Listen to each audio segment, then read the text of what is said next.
Good morning, Evan, my only grade 11.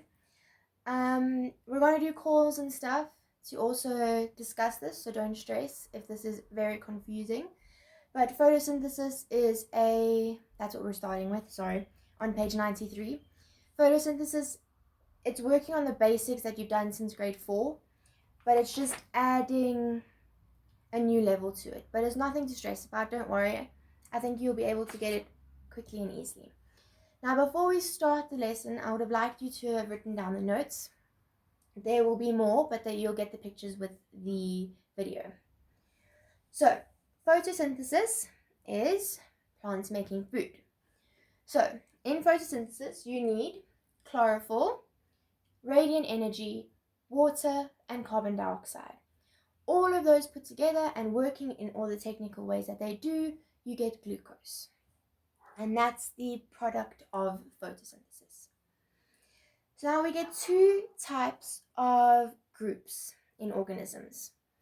They are autotrophs and heterotrophs. So autotrophs or autotrophs, tomato, it's okay, are green plants. As you can see, we have our little sunflower and they make their own food. So that would be photosynthesis and plants. Heterotrophs are mainly animals. We've got our little cat. They do not make their own food. They will eat plants and other sources to get energy from that food. So they can't make their own food. So they're like us, and so we're heterotrophs, and the autotrophs are your plants in your garden, for instance. Okay, so photosynthesis, the process. Photosynthesis needs, we went through, chlorophyll, radiant energy, water, carbon dioxide. Then, with all of that, we're going to put it into a chemical formula. So that's in our red over here. CO2 plus H2O with sunlight, chlorophyll, and enzymes gives you glucose. Glucose is C6H12O6. So carbon 6, hydrogen 12, and oxygen 6. Okay. So it's very similar to what we've been doing for very many years. So remember that energy is needed to stay alive. You get it from sun and food. That's a hamburger. So sun and food is how we get energy. Next is focusing on light energy and so we're all doing this is all with photosynthesis. So our next thing is how light energy acts throughout photosynthesis. So you'll need to read through these as well. I'm just explaining it, okay? So the sun is the source of radiant energy, light energy. And you need chlorophyll in your green leaves for this radiant energy to be absorbed. So there's a few points on how the leaf is made and positioned to try help get as much sun or light energy absorbed. So I've got a picture here of a leaf. I don't know if you can see it on the video, but you should be able to on the picture. So it faces towards the sun more, so it's exposed to more light. It has transparent cuticles and epidermal cells, so they don't have any chloroplast, to allow the light to pass through. They are mostly flat for as much surface area as it can possibly get, because more surface area, more light absorbed. And they are mostly thin. This allows light to enter easily. Okay. So that's light and our diagram. Now water, ignore the middle for now. Water is on this side.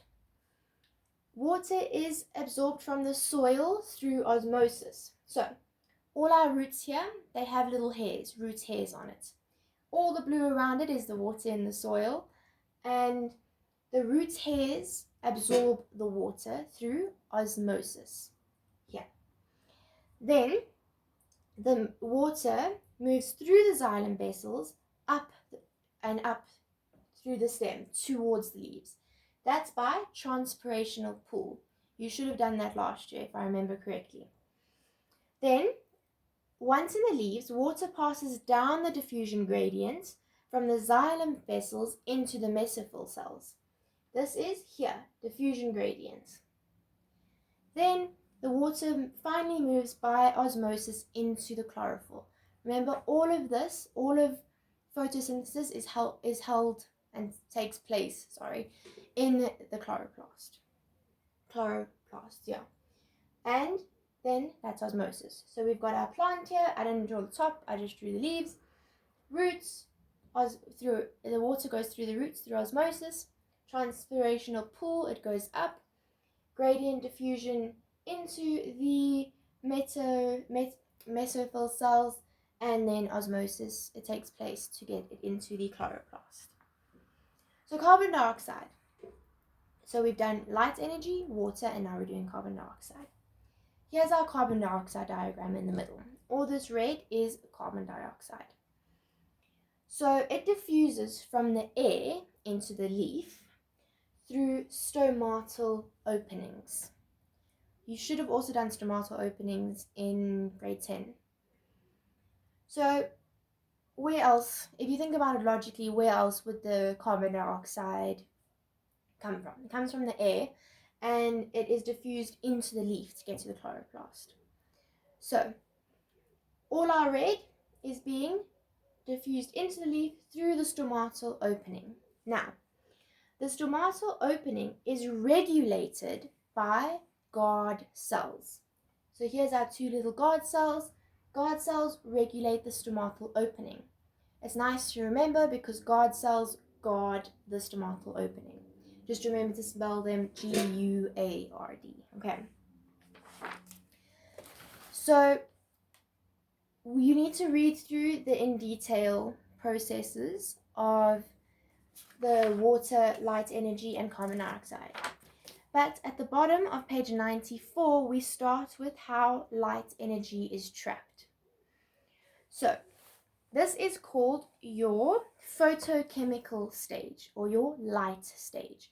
It's nice to remember photochemical and light, photo, light. So photo actually means light, and when you take a photo with a flash, it makes a big light. So photochemical stage is your light stage. This takes place in the grana. The chlorophyll molecules trap light. As we know, we need chlorophyll for this whole process. So this activates the chlorophyll molecule, and it exchanges the light energy into chemical energy. The chemical energy becomes part of the electrons that leave the chlorophyll. Now these electrons do two things. They're all energized, they're ready to go, and they go in two different ways.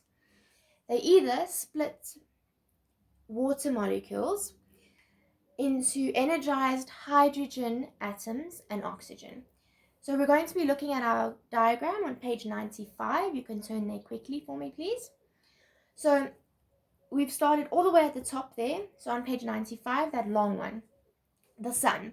And you get your light energy absorbed by the chlorophyll, and then that absorption of all that light and energy, in essence, makes energized electrons. So just imagine little things buzzing and they can't do anything with themselves. They're just energized and ready to go. So as you can see with the lines around the electron symbol. Then the chemical energy of these energized electrons brings about two ways. We're talking about the splitting of water. You split H2O, you get O2 and H. So you get oxygen released. So it's part of the process, but it's not really needed towards the end.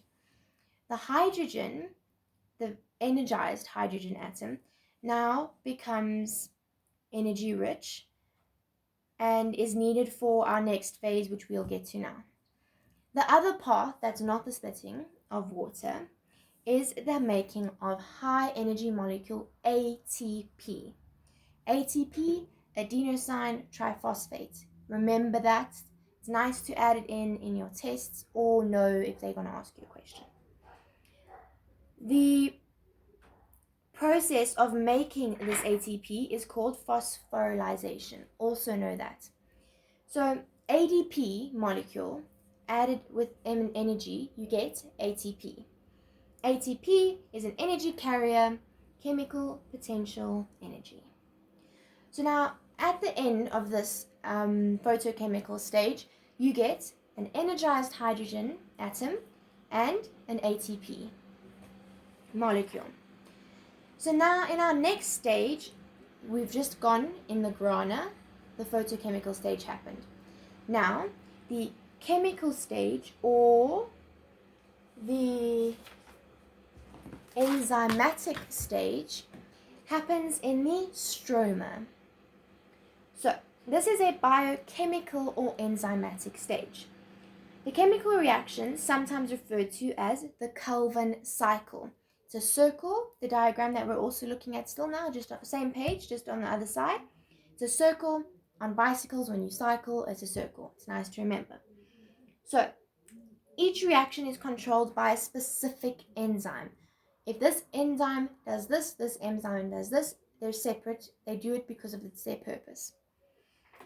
The raw material, carbon dioxide, as well as the energized hydrogen atom and ATP from the photochemical stage is needed. They've just added in carbon dioxide. The energized hydrogen atom combines with the carbon dioxide to make glucose. As we know, glucose is in here, our CHO. An energy-rich, simple carbohydrate, that is glucose, is made. The energy needed to make this glucose is used by or given by the ATP. Okay, so the ATP is not used to make glucose, but it is needed for the energy to make the glucose.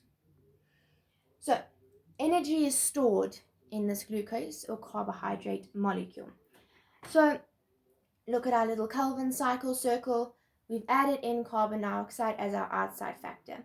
Then we've got our ATP and energized hydrogen molecule or atom that have come from our previous stage. And at the bottom, we get our glucose from it. So I'm sorry, I couldn't find better diagrams for the photochemical or light phase and dark phase, but I think these are the best and the most simplest as well. I'm going to send a picture of these. Don't judge my drawings, but they are simple and hopefully they can make it more clearer. I did page 93 to 95 with you today, but I need you to still read through the work as much as go through my video with me. And remember to write down the notes in your book, regardless of when you did it. I will be sending a video as well to go with this. And if you have any questions, just ask. It's just us on the group, so you can ask anytime. And we will be carrying on with photosynthesis when we are done. And remember, at the bottom of page 95, there's some extra information. Just go through that. It's always really nice to know, especially to get some extra points in an essay, in a test, or something like that. So, enjoy the rest of your day, and I will put the activities on the group. Thank you.